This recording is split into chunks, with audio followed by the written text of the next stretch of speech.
Howdy, howdy, howdy.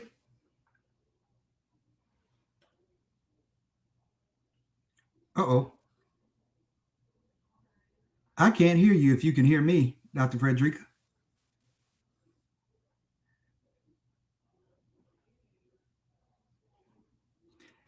While Dr. Frederica is getting her audio together, she is all the way, y'all, in Las Vegas because that's the kind of rock star she is. And so she just got there. So she's getting her tech where we can hear her. At any rate, welcome everybody. Come on into the virtual A Pastor and a Therapist podcasting room. If this is your first time here with us, my name is Pastor Byron Benton. I reside in North Charleston, South Cackalack, where I pastor at Mount Moriah Missionary Baptist Church, and I am the pastor in the A Pastor and a Therapist podcast. Let me see if she was able to get going here. I thought I heard her a little bit here. Can you hear me? I can hear you. Very, very good. I certainly didn't want to miss out tonight with my brother. And look at that with your button on and everything. Good evening, everyone. Like Pastor Byron said, I am the therapist in this duo combo here with my brother. And I guess, Pastor B, it might be good for us. He's already told you, I know he's joining you from North Charleston. I'm joining you. Usually I'm in Atlanta, but I am in Las Vegas on work travel today. But we probably should tell our listeners, those who may not have joined us before, what we have been doing for the past couple of weeks and just kind of really highlight last week, right? And how you have been encouraging us, how we've been talking about our power, our voice, all the things. And then specific with today, I know the good news, you want to tap into that. And I'm so excited being that my home state represented today. So what do you think about us kind of going in that flow for today? Again, welcome to the podcast tonight. For those who are watching, you can post your questions in the comments. We will be paying attention to that. If you have questions, if you have thoughts, comments, please engage with us. And you can start off by telling us where you're joining us from, right? So if you're on now, where are you joining us from? So Pastor B, what you think? Yeah, I like it. We can do that. Everybody, you have to bear with me because tonight I'm kind of in that hold my mule while I shout mode over what has happened and transpired here in the state of South Carolina, which we will get to. But Dr. Frederica's right. We should bring you up to speed and give you a little bit of context and history of what material we've been covering leading up to today, which is very relevant to what happened today. So, Dr. Frederica, did you want to start? Hey, Natalie B's joining us from Florence, South Carolina. Florence in the house, my hometown. So yeah, I would say I'm going to start off in this way. I will start off by saying how we got to what we were discussing. And so those who are joining us for the first time, usually our podcast, we are talking about relationships, forgiveness, things of that nature. But one of the things that Pastor Byron and I want to be very intentional about this year is to talk about how our voting, how our voice, where does God show up, or what does God say of us, his children, right? There's a lot that we see in the media about Christianity, right? And what we wanted to make sure that people understood is that particularly for those persons who are Black and brown, and you're like, God doesn't see me, I don't know what's going on, the devil is a liar, and that God does see us, and that this is biblical, right? This is not something new. There isn't anything new under the sun, and we want to give you context for where it begins, and Pastor Byron has done an excellent job walking us through that. I'm not going to try to summarize that for him. He'll do that. And for my part, really just addressing what is the emotional part of what happens when we feel that we aren't seen, when we aren't heard, when our politicians are not voting in favor of everybody. And so how that can impact us emotionally, right? And we're already carrying a lot. But then on top of that, when we're having to pay for, I don't know about your gas bill, Pastor Byron, but what I know is that gas bill and every other bill, how it is impacting our life. And so we just want to come alongside and encourage us, but also to know it's biblical, such that when you go to the polls, and some of you all have been going through the primaries, and then as we prepare for November, we've been walking through a book that will allow us to kind of give us context. So I'm going to let Pastor Byron kind of go into his summary, and we'll go from there. Yeah, beautifully said, as always. What I want to highlight today that I think really will position us well for the discussion is, if you recall on last week, we talked about how God is the God of the oppressed. God is consistently wanting to reveal God's self to those who need God to step in, to provide, to help, to heal, to deliver. And this is exemplified in Jesus. But since Sunday was Pentecost Sunday, I think it's important for us to even put it in context of that, right? So for those of us who are the Mount Morians who are on, this will be a little bit of review of Sunday, but we talked about how Pentecost in and of itself was a Jewish holiday and celebration prior to the day of Pentecost as we know it, the birth of the church, the outpouring of the Spirit in that way. And so Jesus telling them to go and wait, the followers would have already had an understanding of what Pentecost meant. And it goes back to the Feast of Weeks, right? All the way back to Levitical law. Long story short, there's a piece even under that Levitical law when it comes to the Feast of Weeks, and that's the harvest, where we're acknowledging that every good thing that we have comes from God. That the fact you have a harvest, the fact that you have food to eat, even though you did the labor, you put the seeds in the ground, you toiled the ground, you did all those things. Had God not blessed it, God not provided the rain, God not provided the resources within your own body, the strength within your own body, the knowledge and wisdom that you got from somewhere to put hand to plow. Had God not done God's part, you still would not have any harvest. So the idea is that you're looking to give this back to the Lord. But here's the fact that I wanted to talk about that I think really makes this relevant to our discussion and even the history that we've covered thus far. There was in the law, when it came to the harvest, the Lord gave the instructions for them not to harvest all of the harvest, but to leave a portion. And that portion was specifically, good to see you, Reverend. Good to see you. That portion was specifically to be designated for the foreigner and the poor. Those who did not have the seeds to sow, and those who were foreigners, they were not of the land. The Lord specifically said, although this is your harvest, no, it's the Lord's harvest, and tied to it is caring for those who did not have food to eat. Caring for those who did not even plant anything or do any of the work. That even in this celebration of Pentecost, traditionally before the Pentecost as we know it as the church, it was tied to making sure that we care well for the poor. And then on the day of Pentecost, when the Spirit pours out in his tongues of mighty fire, think about what the first act of the church is through the Spirit.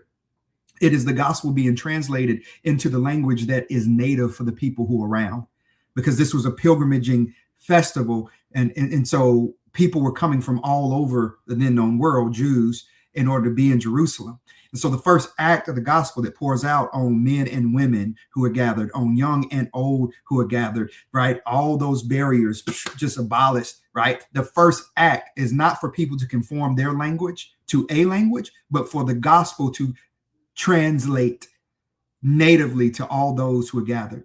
So the idea is this, that God is a God of inclusivity. God is a God who reaches people where they are. God is a God who cares about your hurt and your pain and what keeps you up at night. That God is present with those who are brokenhearted. And therefore, that then informs how we maneuver and how we engage in the political landscape. And knowing that God cares about all of us and all of our well-being, not just the gospel translated to one tongue, one language, but all those who were around. So that's a way to kind of add some nuance, I think, to our discussion, but also be in the exact same vein that things were in. So that then pivots us to this understanding of, well, what is our responsibility then as citizens within a democracy where we get to vote, where that vote is supposed to be synonymous with our voice? How do we engage, especially when there seems to be imperialistic structures that continue to oppress, suppress the vote, and try to keep those that God wants to include, right? Making sure that everybody has something to eat, including the foreigner and the poor. What does it say when the structures of empire begin to operate counter to what the word teaches us as it relates to caring for all? All right. I think that kind of gives us a bit of a synopsis without just going back into both episodes fully. Dr. Frederica, was there anything else that you felt like we needed to highlight before we delve further in? Yeah, I just wanted to take some of the Pastor Byronisms. That's what I'm going to call them. And there were things that we shared just to kind of give you an idea of what we have been working through. So one of them is this comes from Luke 4:18, that Jesus is not passive when it comes to injustice. So the idea here is that if, in fact, you're feeling like there isn't anything that you can do, or that God does not care about injustice, that is not true. So that is one thing we want you to make sure you know. And one thing that Pastor Byron mentioned before, and I love this, is that Mercy Ministry is feeding the hungry. Justice Ministry addresses the root cause for the hunger. So we're not just talking about voting, we're talking about a change in how we go about what we do. And so with that being said, Pastor Byron was earlier just excited about how he saw his church members, shout out to Mount Moriah there in North Charleston, that they were in the polls voting early this morning. And I know he's going to talk about that. But one of the things that I wanted to highlight and I want to take away, we try to always provide you with something of what would you do next? Like, what did you do? So I'm going to start this by asking you, Pastor Byron. Let me go back for those who are just joining us. I had this up earlier, but we are walking through The Politics of Jesus by our Reverend Aubrey Hendricks. And so if you're so inclined, you can certainly get the book, but if we do a summary of it, so you don't have to have that, but did want to make sure that you are aware of that. And we are covering that on the 2nd and 4th Tuesday of every month. But today we're doing a special edition. And we're doing a special edition because we are excited about what took place today in my home state of South Carolina. So Pastor Byron, how about, that's right, you voted. I live in Georgia. I did not vote in South Carolina. However, I'm excited for all of you who did. So tell us a little bit about what happened today, Pastor B.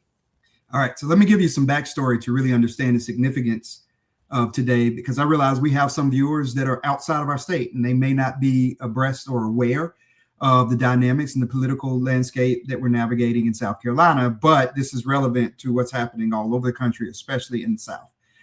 As you know, the Supreme Court not too long ago made a decision to basically gut a major part of the Voter Rights Act of 1965 out that protected the rights of Black peoples. This was a law that Dr. King and so many others within the civil rights movement gave their blood, sweat, tears, and life to see, because as people of color, unless legally things were put in place to make sure that we could have the rights that were given to us, many times those rights would be stripped of us, or we would not be allowed to exercise those rights. So there were many different oppressive techniques that were used to keep people of color from voting. This made it to where those things could not take place. However, the Supreme Court ruled that was no longer relevant, right? And then right after that ruling, we began to see quickly, while it was still relevant.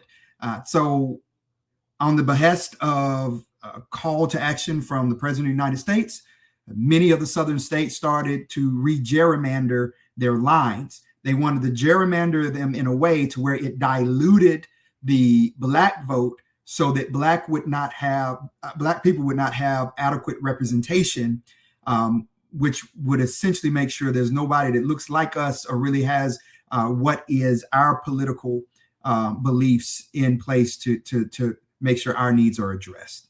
Okay, that in the South essentially usually means red and blue. No more blue, whole lot of red. The problem with that is, of course, is that means that the same thing that we keep hearing, our vote doesn't matter. They're trying to make sure it does not matter. Again, I want to reiterate, if our vote did not matter already, they would not be putting all this effort into trying to dilute our vote. With that said, originally, the state house, so all this goes to the state legislatures then to begin to do the political work of redrawing the lines. And that impacts both the state houses of representatives, the state senates, etc. But then it also affects the federal representation. So who are your senators that go to the federal government, etc. So all this is done on the local state level. Okay. With that said, originally the governor of South Carolina and the state said, hey, no, we're not messing with these lines now, whatever. And then the president of the United States literally calls them and says, yes, you are. And guess what they do? They take it up. They say, I guess we are, because the president has told us that we're going to do it. And so they started doing it. It started on the House of Representatives on the state level. They passed it. Then it had to go to the Senate side. Here's what happened, though. Early voting was scheduled to start today, which means if the Senate, which was going to take this up and vote on it potentially today, start at 2 o'clock, if they would have voted affirming it, then it would have discounted all the votes that already took place.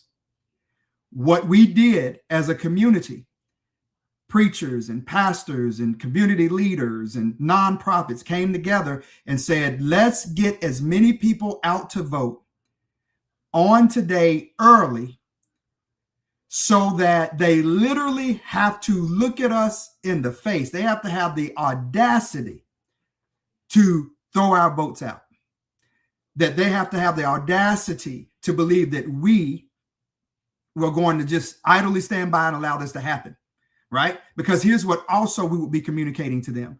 If you re-gerrymander these already gerrymandered lines, right? Because let's be clear, the lines were already gerrymandered to give us some representation, but putting a lot of our votes together so that we would have a representative, right? But not have much influence in the other districts. Here's the reality, and here's what they're not telling you. If enough people of color showed up to vote because we are in great numbers in the South, then it then threatens even the other gerrymandered districts. Some districts that weren't competitive before, if you split us up and enough of us are voting, then all of them can sway even those districts. So the idea was, if we can show up and speak to the state house and let them know, speak to the state senate and let them know that this will be at their own disadvantage and that this will be problematic, but people had to show up. And so here's what happened, good Dr. Frederica Brooks Davis. Here's what happened all across the state. Not only did our people show up, people were showing up at the polls an hour plus before they opened in line. I know of 3 different polling locations where we had members who got there wanting to be the first people to vote, in Moncks Corner, in Goose Creek, and here where we voted at Westcott here in North Charleston. None of them, and some of them got there as early as 1 hour before. None of them were the first people to vote because there were already people in line. I got to our polling location about 10 to 15 minutes prior to it opening, and I was like number 50 or so back in the line. I saw members in the front and middle. I members more coming up. There were people of different races, ethnicities. Everybody was there, and there was such an energy because it felt like everyone was there to vote on democracy. And the fact that, hey, we don't all have to believe the same thing, but we all believe that everybody has the right to believe differently, and that the government still needs to look out for each other, that we have the right, that you can't deny me of humanity and human rights just because of a belief system that is different than yours. All right. Or just because my skin complexion is different than yours, or just because my parents or grandparents were first generation here, or I'm first generation here, etc. Whatever the reasons are. So what ended up happening was we broke records in South Carolina. Before the Senate was able to meet at 2:00, over 30,000 votes had already been cast. Therefore, the Senate recognized that exactly what they were afraid was going to happen, because this was mentioned on the House floor, on the House side. The leader of the House said his fear was that this was going to stir up the black vote, and that this would have repercussions, because now you're talking about people showing up that hadn't been showing up and having the impact that we've been saying that we could have, and that would affect the down ballot and everything. Long story short, they didn't meet long, because they went ahead and took it to a vote, and they went ahead and said, we are not going to do what the president has told us to do. This is done. We will not redraw the lines. We will not push back to August, the primary. This is it. So this means that, family, in South Carolina, we had a major victory today, and everybody across the country can see that our votes matter when we show up. Hallelujah. And I'm going to hold my mule for a moment, Dr. Frederica. Let me, are you proud of your home state? Are you excited about what happened today? I am, hallelujah, happy, as they say, that I just actually was going through South Carolina over the weekend to Maryland, and my parents were sitting there talking about their voting and getting ready to go in and get their ballots and go to vote. I remember growing up in Florence, where my granddaddy would pick me up from elementary school, and he would take me to the polls because he was working the polls, right?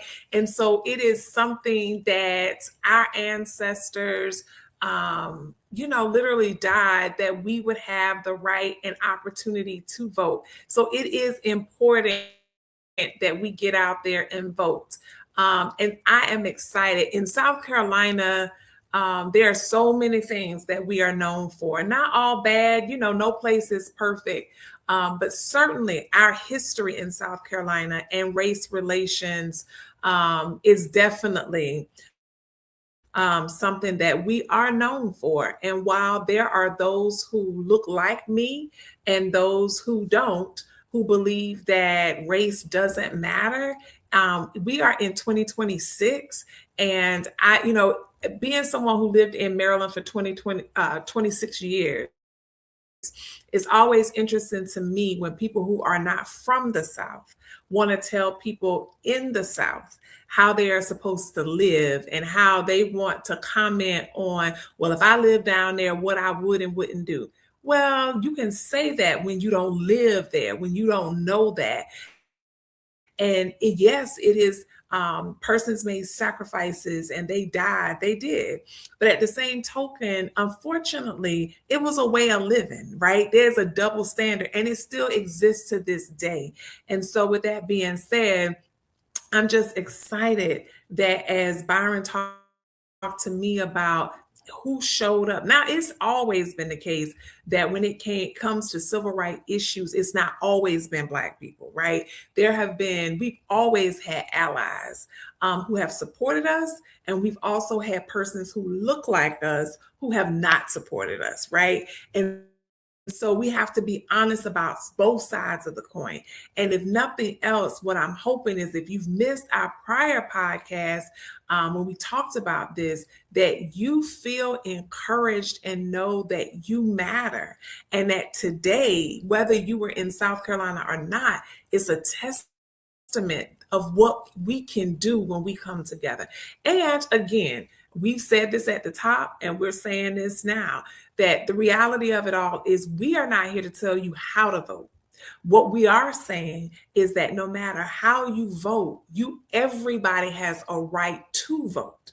And so with that being said, we're excited, yes, that voting went today and that democracy won, right? We are excited about that. So whether you agree with people's politics in your family, in your church, That really, at the end of the day, is not what we're trying to encourage you to know. We want you to know that no one has the right to take away your voice. And one way we exercise our voice is through voting. Now, it's also important to know that we are in Mental Health Awareness Month, right? And so we know that mental health is real. We know that we're here, pastor and a therapist. Of course, if you know anything about the two of us, we believe in the integration of the two. But while we understand that mental health is real, the people with whom vote, those who are in office, they are determining what funds goes toward mental health treatment, right? And so we also want people to understand that this is so much bigger than, yes, you cast your vote, but you also got to look and see, how do people cast their votes? Are they voting in your favor? So when it comes to mental health and when it comes to your grocery store, right? When it comes to what's provided in your neighborhood, when it comes to what's provided in your school system, when it comes to your healthcare, all those things matter. And so we are excited. Congratulations, South Carolina, for showing up and saying that my voice matters and that I'm going to exercise my right to vote. Now, as Pastor Byron said earlier, we celebrate today, but we know that before the podcast gets over, we still got work to do. We have a lot of work to do. And so we just celebrate this moment, and then we have to continue to get out and do what we need to do to support not just our current generation, but our future generation. So kudos to you all. Beautiful, beautiful. And you hit on something, Dr. Frederica, that I thought would be good for us to discuss. So I noticed within the social media sphere that there are two pretty dominant narratives happening now. And I think we should live within the tension, but I'd love to get your thoughts on this. So on one end, there seems to be some concern. And the concern is that, all right, people are celebrating, but we do have a long road to go. So y'all stop celebrating, right? Stop celebrating, because this ain't it. This ain't it. This ain't it. We got, yeah, this is good, but this ain't it. Stop it, right? Because I think there's this fear that there'll be disengagement, like we have arrived or something. At the same time, right, I personally believe that you need to celebrate your wins and your victories. There's so much that drains us of energy and drains us mentally, that if you can't pause and celebrate the victory within the context of knowing that this is a battle and not the war, then you lose some energy for the future battles. So the way I have likened it, because I think it's really relevant, is, hey, New York celebrated last night. The team celebrated. The Knicks celebrated. They hadn't been to the finals since 1999. I was a junior in high school. They hadn't been to the finals since I was in high school, since the 1900s. All right. So they celebrated. You always celebrate the conference championships, right? But they also know this isn't the finals. They also know that, hey, after tonight, we've got to get back to practice. We've got to gear up. We've got to get ready for whoever we're playing. But the reality that you have not won the finals yet does not mean that you should not celebrate making it to the finals. And so I've kind of likened it to that, to where if we don't pause and celebrate what the Lord has done, right, when we win a battle, right? Like, we know we haven't made it to the promised land, but hey, we did just make it through the parting of the Red Sea. We did just get out of here. So it's relevant. Muriel, get your tambourine. Let's dance, right? This is the first time dancing happens in the Bible, right? Right there with Muriel, Moses' sister, right? With the prophetess. Let's celebrate it, even though we also can recognize that this is not the promised land. We've got a journey ahead of us. We've got work to do, but we should at least pause for a moment and celebrate this. That's my take on it, but I would love to get your take on it, Dr. Frederica, and even how that relates to burnout and keeping the energy to move forward for these future battles. Oh, no, I think that's great. You said it all in that moment, the importance of, so there's a couple things. One, it is important to celebrate every victory, every win. It's equally important to take a look at how did we get here? What can we improve upon? But before we move into the next, let's take time to be grateful for where we are now. The reality is, there are some people who voted and contributed to this. They may not be here in November, right?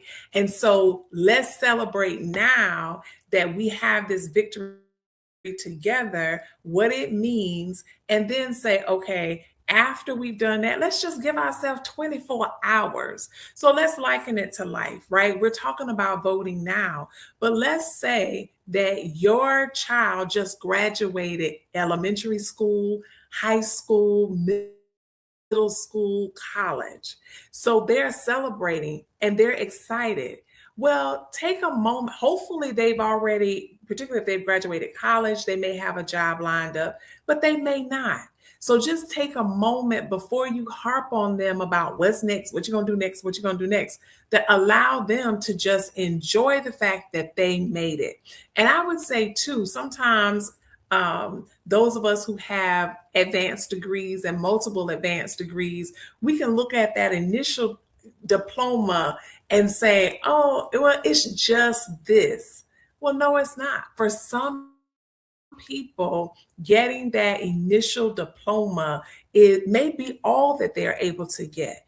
But again, it's about, let's celebrate this moment. Let's say, for example, you're someone who you're facing a terminal illness, right? And so you have gone to your treatments, and even though you may not feel the best, you hate the fact that you have this disease, you are able to get treatment, right? Because with the rising cost of healthcare and everything like that, some people cannot afford treatment. So again, while it's a negative, it's also something to celebrate and give thanks to God that you have the resources and the means. I remember when my husband, we would be back and forth to the ER at times due to his brain cancer diagnosis. And I remember that there was a woman I would see often who was homeless, but she would come into the ER to get her treatment. And as soon as she got treatment, she would go back out. And so while we were there and we were going through, I was just like, thank God for the fact that we have health insurance, right? We don't have to get, it's like, okay, let's hook you up and now you got to go back out. And then you got to do this all over again. So yes, let's celebrate the wins, because in doing so, it will help our mental health. It will, so, we're not constantly on the go and we're tired. So take a moment, celebrate. So just right now, I just want everyone who's watching now or on the replay, what is one thing right now you can celebrate and be thankful for? Let's just practice what we're telling you to do. Let's pause and just say, you can drop it in the chat now. You can drop it in the chat later.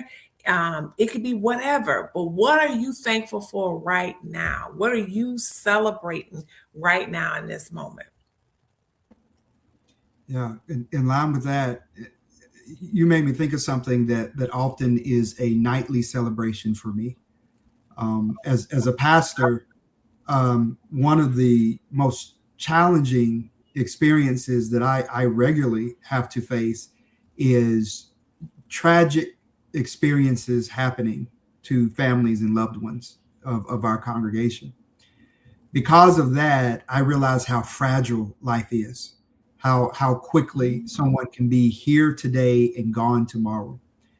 So I have made it within my own heart a daily practice that whenever my family makes it home, all my kids are home, my wife is home, I have a private celebration.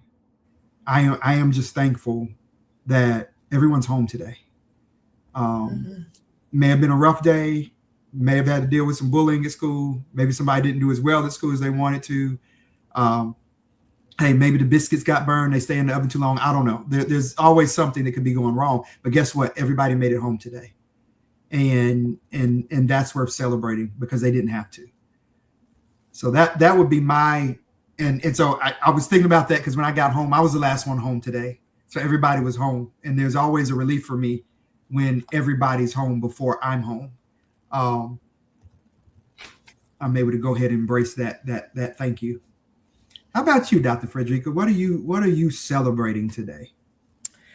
Whew, well, I had like an hour and a half of sleep, and I traveled from the East Coast to the West Coast. And so I am celebrating the bed and the sleep that I am going to get. But before that happens, I am celebrating a surprise when I saw that beautiful bathtub jacuzzi in this room. So I'm celebrating and thanking God for that surprise, because sister gonna have a nice little time tonight of meditation before I go to bed. I am celebrating that surprise. Yes, I am. And the fact that I made it over here to Las Vegas safely. So I'm celebrating that. But everybody else, what are y'all celebrating in the chat? We shared, what are you celebrating? Yeah, we want to hear from you, everybody. Let's turn this thread into a celebration thread for a moment and just completely mess the algorithm up with goodness and gratitude and thanksgiving. Whoever comes on to this, that's what they see. And so, you know, Pastor B, I listened to your live. You went live before and you were talking. And one thing you mentioned about what happens to those of us who did not get to vote in the primary for one reason or another. Where are you in the midst of this? So while we're celebrating what took place in South Carolina, what about those who didn't make it to the poll for one reason or another? What, in fact, are you celebrating? We see you, Sister Nellie. Hey, it's your celebration. You said that is her celebration. That is exactly right. Well, one of the things I want to mention too is, one, early voting still happens all week long, and there's still the actual primary day.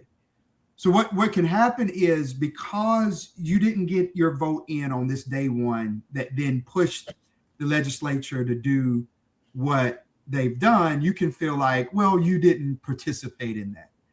No, that's just not true. Your vote still matters. The primary still matters, because there's the broader reality of selecting whether, in South Carolina, you choose whether you're voting in the primary for the Democrat or the Republican, and you get a ballot on that. Because this is about, just to make sure everybody's clear, this is about who's going to represent the Democratic Party and who's going to represent the Republican Party in the general election that happens in the fall. You get a say in that, and you want to have a say in that.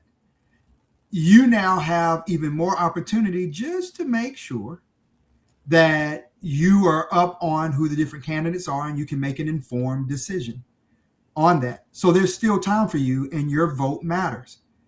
This also is going to weigh heavily, hear me clearly, heavily on what people are going to try between now and November. Why do you say that, Pastor?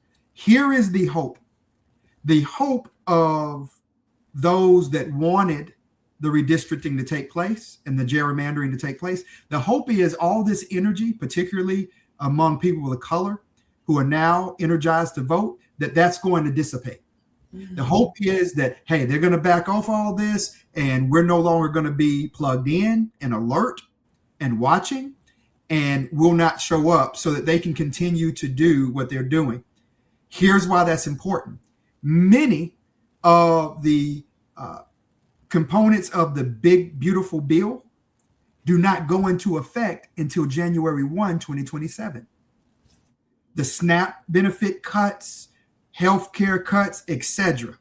Many of the things that were voted on, we're not feeling the effects of yet, because they don't go into place until 2027. Why is that? Because they knew if they put it in earlier, that it would influence how we're voting. We need to know that now. We need to vote understanding that going into November.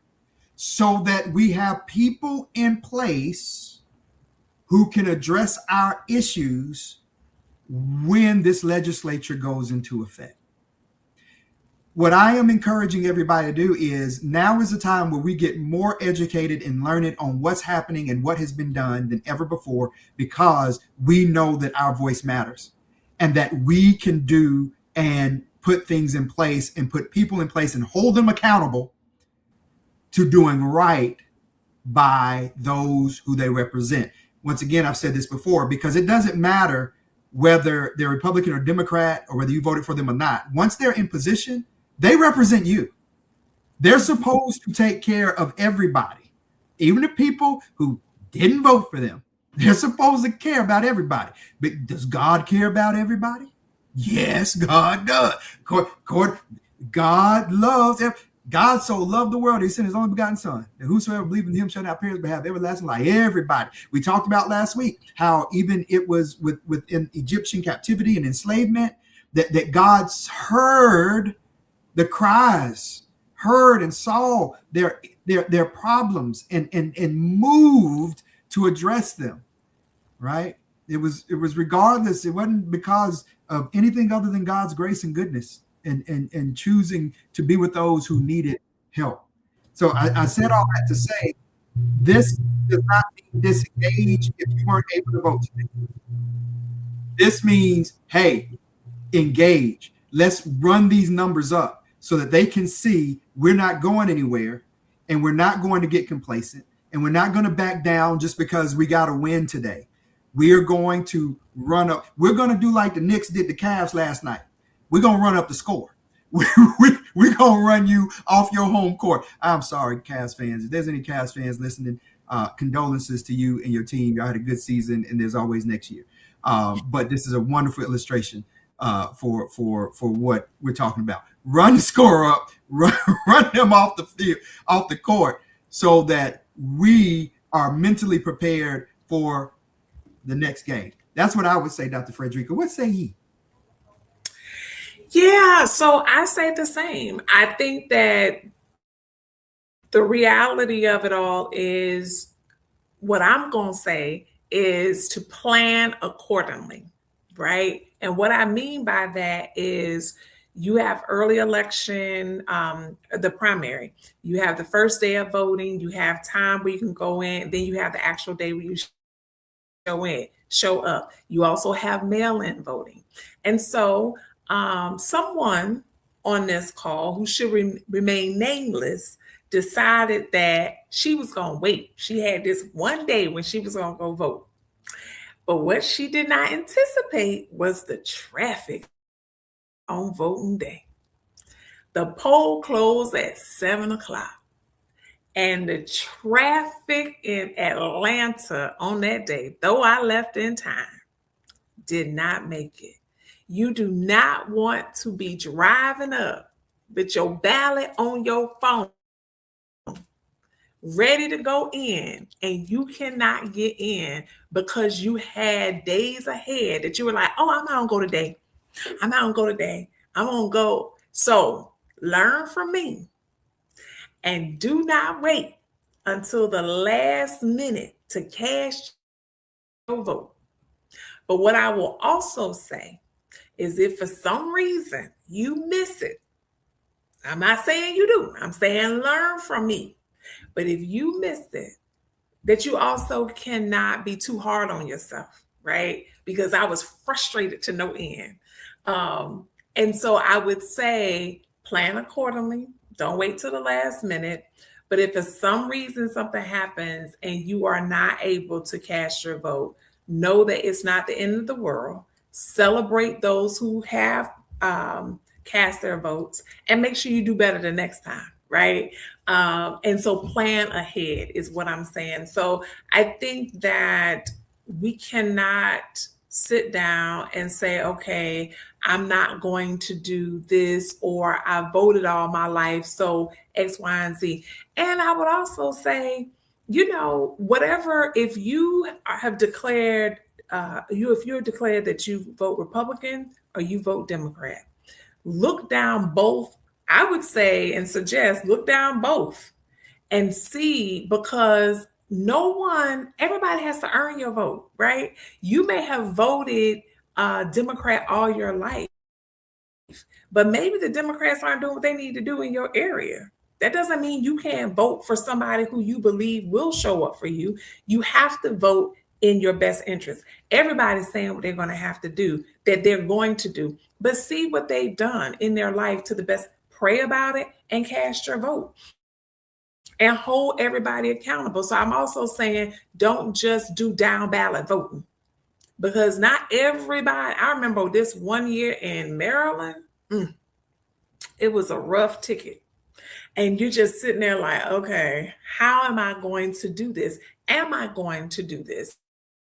Or am I going to vote for the person who shows up best? And so I'm also suggesting that you do that and take the time to do it. So in these few minutes that we have left, Pastor Byron, I know you talked about pastors who, took to their pulpit. That's not anything new. Historically, we've done that. And taken to the pulpit, gotten in the basement, planned and strategized. But as we prepare now for what's ahead, you talked about not becoming complacent, right? What do we need to be doing now? Like everybody's not a pastor on this call. Everybody's not a therapist. Everybody's not in leadership. But as a member of your church, as a member of a group, what can we do from the pews? What can we do from the community? What can we do from the corner to activate our leaders who may be in pulpits, but they are not encouraging their people to go vote? Like, what can those people who feel like, I don't have any power, I don't hold power, I know I can go to the poll and vote, but how can I impress this upon my leaders in my sororities, my fraternities, in all areas, that we need to create an intentional structured campaign to help our community? What might you say to those who are watching?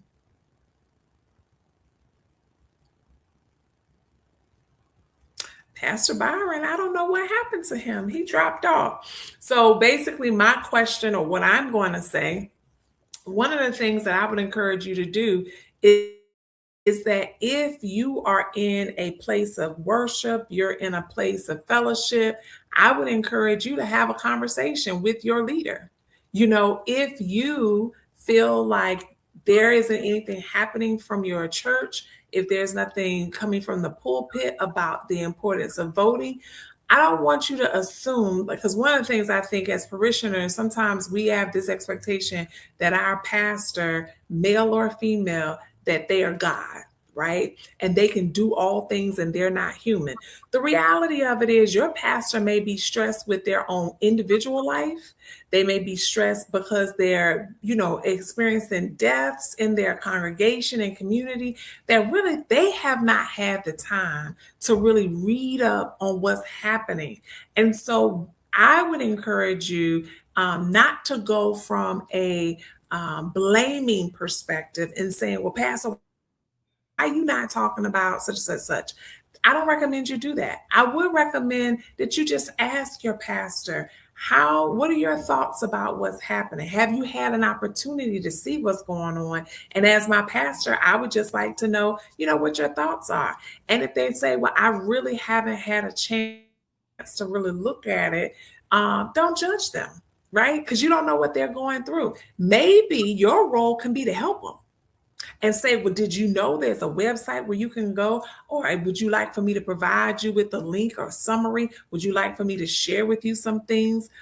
Is there anything you want our church to do? Is there a way that I can help you organize, right? So I'm saying that the onus and responsibility is not just on the leader.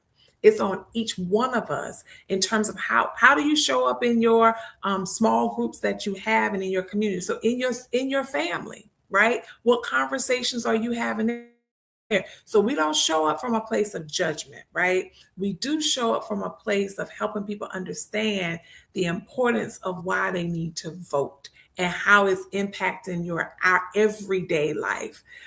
Pastor B, glad to have you back. So I kind of moved into that vein. I don't know if you heard my question before you left us. Yeah, I don't know. My internet apparently jumped off. It kicked me off, but came right back. I thought answered it beautifully. What I would add, and what I'll do is I'm going to share what members have done that's been helpful for me as a pastor. Members who have come to me with a plan already has been incredibly helpful. Let me give you some examples. I have a member who's a deacon in my church, Deacon David Cakeley. I think it was the election cycle before last, the voter machines changed. And so they were different. People were going to be using them for the first time. Because of his connections and how active he was with the polls, he had access to a new voting machine that he could demonstrate on for people at the church. And so he came to me with that plan. And I said, you know what, that's a great plan. What if we did this? What if we actually recorded you using it? Let's record a video and let's put it online and let's put it in service on Sunday morning so that we can educate our community and anyone who tunes in and anyone who just so happens to find us through their algorithm on that there is a new voting machine and this is what it looks like. Now, again, that took no effort on my part. He did all the work. He brought the idea. I just weighed in on what I thought would be helpful. We've had members who said, Pastor, we want to pick up and take people to the polls. And so they've organized and they've done that. They've picked people up and taken them to the polls. We've had members who have had other ideas to where they want to just educate people on what's happening.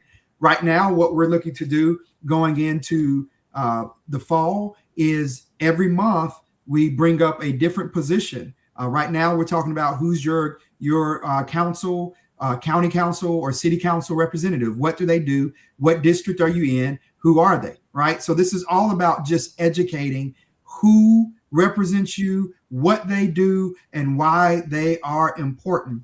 And again, there's so much that can be member-led that is not necessarily the pastor. You can just get up and say, amen.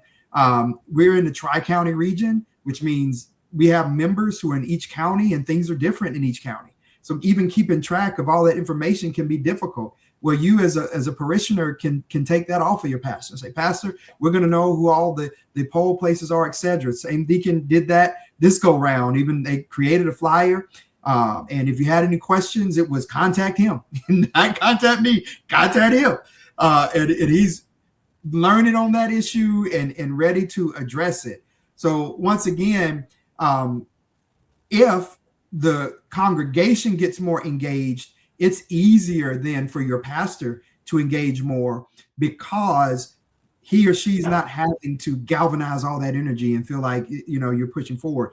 It really becomes member-led in a number of ways. The last thing I'll say about that is, too, you'd be amazed at what just posting on social media can do to encourage other people. Our members were at the polls before I was at the polls. They were already posting and sending me text messages of selfies of them with other members that they connected with in line and all that. I can't tell you how much of an encouragement that was for me. I was so excited to go to the polls this morning, knowing that I already had members of our church who were there and were excited about voting. Remember, your pastor is a human being too, which means you being energetic and excited about engaging in the democratic process will most likely help them get excited and energized about being a part of the democratic process.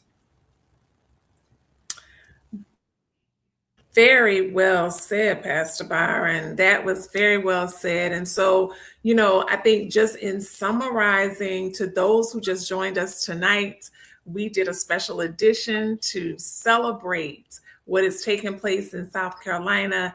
And if you missed Pastor Byron sharing what took place today, then we want you to rewind and go back to the beginning so you can hear what took place. But essentially, the message today and our excitement is really that we have been for the past couple of weeks highlighting for you that you matter, validating that burnout, stress, all of those emotions are real. And when we experience those symptoms that come as a result of depression, of burnout, of anxiety, when we experience that, it impacts our ability to go out and function. But then we wanted to encourage you and let you know that God sees you. He does care about the just and the unjust, but he's also someone who cares about injustice.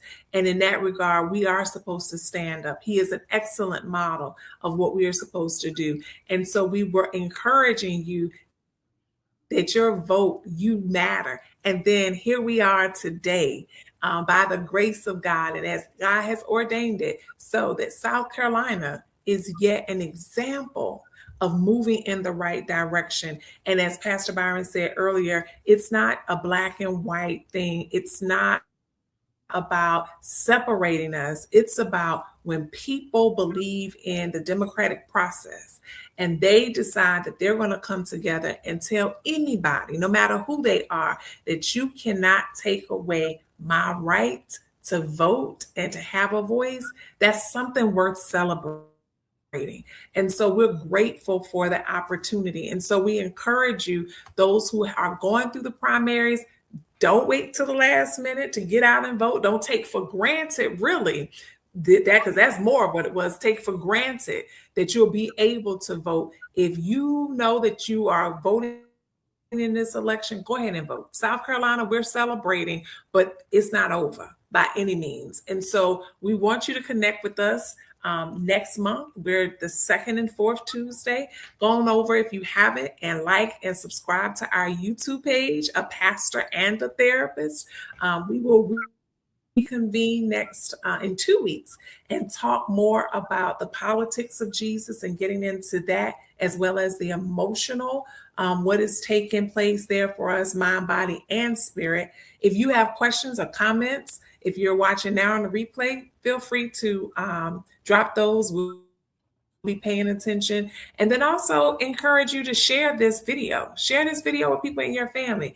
Use it as an opportunity to talk, right? You can use this video to engage in conversation with others. And it's okay that people may not agree with Pastor Byron and I. That's not what this is about. We're not trying to, we're not looking for groupthink.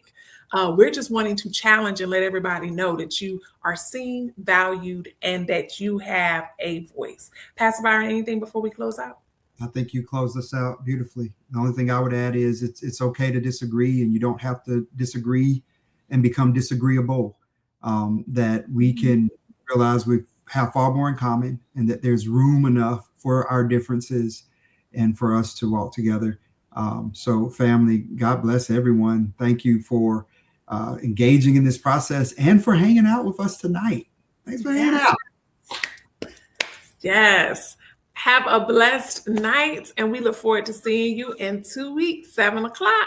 Take care.